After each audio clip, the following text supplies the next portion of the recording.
नमस्कार छात्रों। आज BA part first paper first राजनीति विज्ञान के मूल आधार का अगला जो टॉपिक है वो अपना है शासन के रूप। शासन के कितने रूप हैं? शासन के दो तरह के रूप हैं, एक तो संसदीय शासन और दूसरा अध्यक्षीय शासन। तो आज हम पढ़ेंगे संसदीय शासन व्यवस्था के बारे में। तो संसदीय शासन व्यवस्था क्या है, इसके बारे में अध्ययन करेंगे आज। एक ऐसी शासन प्रणाली जिसमें विधायिका व कार्यपालिका संयुक्त हों तथा अपने अस्तित्व के लिए एक दूसरे पर निर्भर हों, उसको अपन क्या कहेंगे? संसदीय शासन व्यवस्था। इस व्यवस्था में कार्यपालिका लोक सदन के प्रति उत्तरदायी होती है। किसके प्रति उत्तरदायी होती है? लोक सदन के प्रति। तो गार्नर ने कहा है कि संसदीय सरकार वह व्यवस्था है जिसमें वास्तविक कार्यपालिका विधानमंडल या उसके लोकप्रिय सदन के प्रति और अंततः निर्वाचकों के प्रति अपनी राजनीतिक नीतियों एवं कार्यों के प्रति उत्तरदायी होती है। इस प्रणाली का जनक इंग्लैंड को माना जाता है। आज अधिकांश प्रजातांत्रिक जो देश हैं उनमें उन देशों का शासन का यही रूप पाया जाता है। आइवर जेनिंग्स ने इसे मंत्रिमंडल या कैबिनेट शासन पद्धति भी कहा है। रिचर्ड क्रॉन मैनवेद ने इसे प्रधानमंत्री शासन व्यवस्था भी कहा है। ऐसी शासन व्यवस्था में वास्तविक कार्यपालिका अपनी नीतियों व कार्यों के लिए विधायिका के लोक सदन के प्रति उत्तरदायी होती है। इसी में सामान्यतः एक औपचारिक या नाममात्र की कार्यपालिका होती है जो शासन के प्रति अनुत्तरदायी की स्थिति में रहती है। अब संसदीय शासन प्रणाली की विशेषताएं क्या क्या हैं? तो संसदीय शासन प्रणाली की पहली विशेषता है संसदीय सर्वोच्चता। शासन की इस प्रणाली में संसद एक संस्था होती है जिसमें से कार्यपालिका भी निकलती है। सभी मंत्री इसके सदस्य होते हैं। वे संसद की कार्रवाई में भाग लेते हैं, विधेयकों के प्रस्ताव रखते हैं एवं मत भी देते हैं। संसद द्वारा पारित किसी भी विधेयक पर राज्याध्यक्ष या सम्राट निषेधाधिकार का प्रयोग नहीं कर सकता। भारत आदि कई देशों में राज्याध्यक्ष किसी भी विधेयक को पुनर्विचार के लिए अवश्य भेज सकते हैं, लेकिन इसके अतिरिक्त यहाँ संसद की शक्ति भी सीमित है। वह कुछ निर्दिष्ट विषयों पर कानून बना सकती है। दूसरा है द्वि कार्यपालिका। इस व्यवस्था में, संसदीय व्यवस्था में, राज्याध्यक्ष नामक नाममात्र की कार्यपालिका एवं एक अन्य वास्तविक कार्यपालिका, दो कार्यपालिका होती है। शासन की सभी शक्तियां औपचारिक रूप से इसी में व्यक्त होती हैं। वह इन शक्तियों का वास्तविक प्रयोग संसद के प्रति उत्तरदायी कार्यपालिका के माध्यम से करता है। इस वास्तविक कार्यपालिका की नियुक्ति नाममात्र की कार्यपालिका द्वारा होती है। तीसरी विशेषता है कार्यपालिका व व्यवस्थापिका में संयोग। शासन की इस प्रणाली में कार्यपालिका अर्थात मंत्री परिषद के सभी सदस्य व्यवस्थापिका के सदस्य होते हैं। वे अपने कार्यों के लिए उसी के प्रति उत्तरदायी होते हैं। यदि व्यवस्थापिका या विधानमंडल का समर्थन मंत्रिमंडल खो देता है तो उसे पद से हटना पड़ता है। इस पर बेजोट ने कहा कि मंत्रिमंडल वह कड़ी है जो दो भागों को जोड़ती है, जो कार्यपालिका व व्यवस्थापिका के बीच घनिष्ठ गठबंधन को संभव बनाती है। चौथी है प्रधानमंत्री का नेतृत्व। शासनाध्यक्ष, जो कि वास्तविक कार्यपालिका का अध्यक्ष होता है, वह शासन का प्रवक्ता, मंत्रिमंडल का आधार स्तंभ, लोक सदन का नेता व राष्ट्र का प्रधान संचालक होता है। इसकी शक्तियां विस्तृत होती हैं जिनका प्रयोग वह अपने सहायकों की सहायता से करता है। पांचवी है सामूहिक उत्तरदायित्व।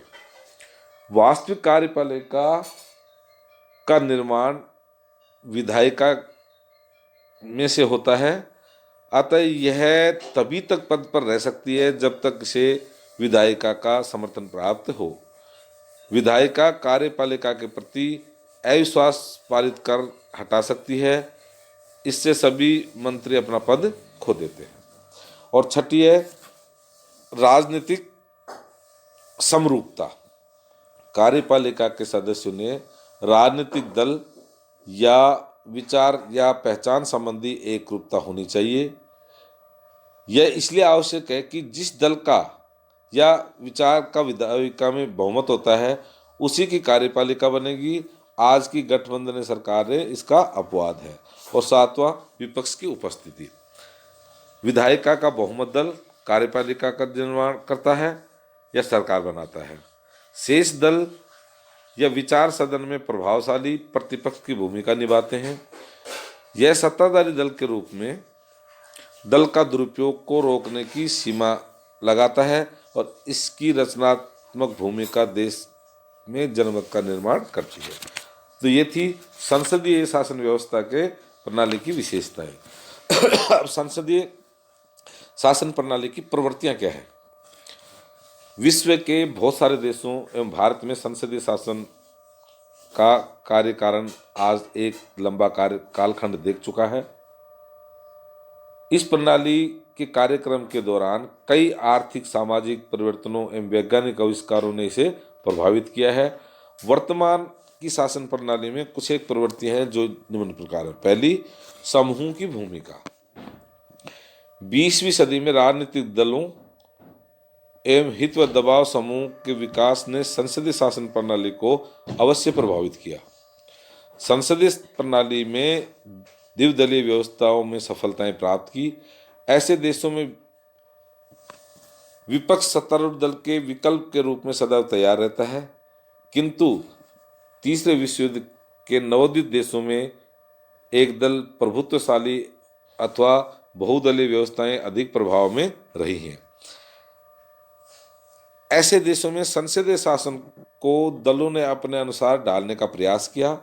बहुदलीय देशों में गठबंधन की राजनीति से शासन की शक्तियां कमजोर हुई हैं और राजनीतिक अस्थिरता का अधिक बोलबाला रहा है। दलों की अधिकता ने राजनीतिक व्यवस्था में गंभीर समस्याएं उत्पन्न की। ऐसे में शासन पर दलीय प्रभुत्व बहुत कमजोर हुआ और विशिष्ट हितों में दबाव समूह का प्रभाव शासन पर बढ़ गया। दूसरी प्रवृत्ति है जनसंचार के माध्यम और जनमत की भूमिका। आधुनिक युग में तीव्र सूचना विकास ने संसदीय शासन प्रणाली में पारदर्शिता को बढ़ावा दिया है। शासन की प्रत्येक गतिविधि पर आमजन की दृष्टि रहती है।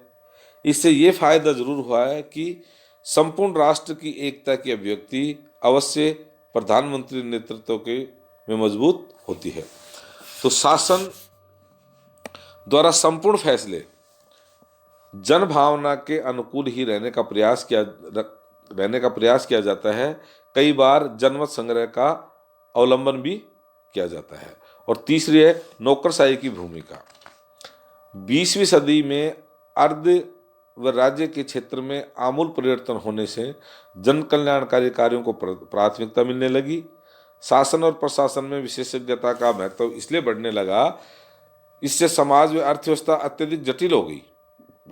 इन जटिलताओं और कार्य क्षेत्रों का सामना संसदीय शासन प्रणाली में स्थायी कार्यपालिका अर्थात नौकरशाही की विशेषज्ञता द्वारा करने का प्रयास किया गया है। मंत्री एवं संसद द्वारा महत्वपूर्ण विधेयकों में के मोटे मोटे बिंदु तय किए जाते हैं।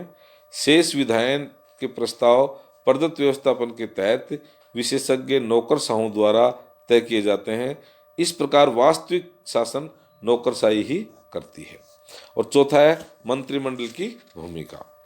राजनीतिक दलों की संगठन शक्ति एवं कठोर अनुशासन ने मंत्री परिषद को संसद पर क्या कर दिया, हावी कर दिया। संसद में बहुमत के बल पर सत्तारूढ़ दल अधिनायकवादी ढंग से कार्य करता है। संसद की अधिक सदस्यता व सदस्यों की तकनीकी विशेषज्ञता व जानकारी न होने के कारण उसकी भूमिका कम हुई है। इसके परिणाम स्वरूप मंत्रिमंडलीय तानाशाह का स्वरूप भी कई बार देखने को मिलता है। तो लॉर्ड हिवर्ड ने मंत्रिमंडल की तानाशाही की ओर ही ध्यान दिलाया है। तो ये थी संसदीय प्रणाली का अर्थ और उसकी परिभाषाएं, उसकी विशेषताएं और संसदीय प्रणाली की जो प्रवृत्तियां हैं वो। अब अगले वीडियो में हम इसके संसदीय प्रणाली के गुण और दोषों के बारे में अध्ययन करेंगे।